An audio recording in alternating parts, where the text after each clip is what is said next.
চলে যাব বললেই চলে যাওয়া হয় নাকি? হ্যাঁ, আমি এত খাওয়া দাওয়ার ব্যবস্থা করলাম, তোদের সব ফেভারিট জিনিস, আর অমনি বললেই হলো চলে যাব? না না, আমি কিন্তু যাব না। আমি একবারে কবজি ডুবিয়ে খাবো, তারপর যাব। কেন রে পিনু, আমাদের বাড়ি থেকে আমরা তোকে ভালো মন্দ খাওয়াতে পারি না? এখন তুমি যে খাবারগুলো খেতে চাও সেই খাবারের কথাগুলো বললেই তো হয়। তাহলে তার লোকের বাড়িতে কবজি ডুবিয়ে খাওয়ার ইচ্ছে প্রকাশ করতে হয় না, তাই না? তুমি আজকাল বড্ড বেশি কথা বলছো প্রসূন। তুমি নিজের মাপ থেকে বেরিয়ে যাচ্ছ। তুমি ভুলে যাচ্ছ যে তুমি তোমার কাকার সঙ্গে কথা বলছো। আমি যখন বলেছি আমি এখানে খাবো, তার নিশ্চয়ই কোনো কারণ আছে। আর আমি এখানে খেয়ে আনন্দ বোধ করবো বলেই তো এখানে খেয়ে যাওয়ার কথা বলছি।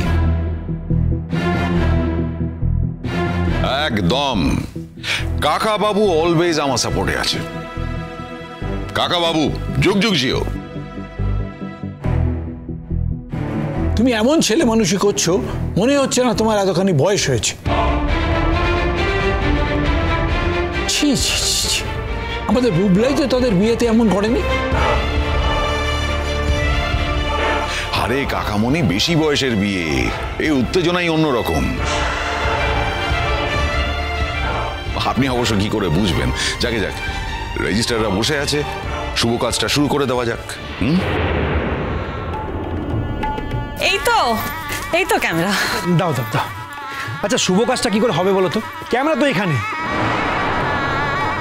মা ছবি তুলবে তো, নাকি আমি ছবি তুলি? কি বলো?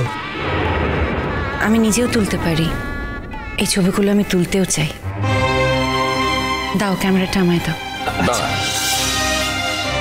আরে বাবা, তোমার ছেলে ছবি তুলতে চাইছে, ভালো তো, আপত্তি করছো কেন? হ্যাঁ, অসুবিধাটা কোথায়? তুই বরং একটা কাজ করো, এখানে এসো।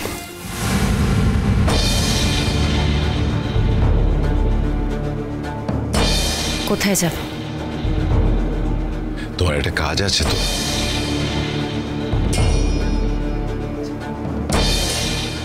ও,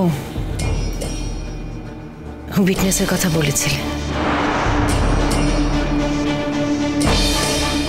তবে এত তাড়াতাড়ি ভুলে গেলে চলবে? তোমার সই করতে হবে তো। কিরে, আজ সই করাবি তো? কেন, মা ছাড়া কি উইটনেস দেওয়ার কেউ নেই? তোমার বাড়ির লোক আছে তো, তাদের দিয়ে দেওয়াও।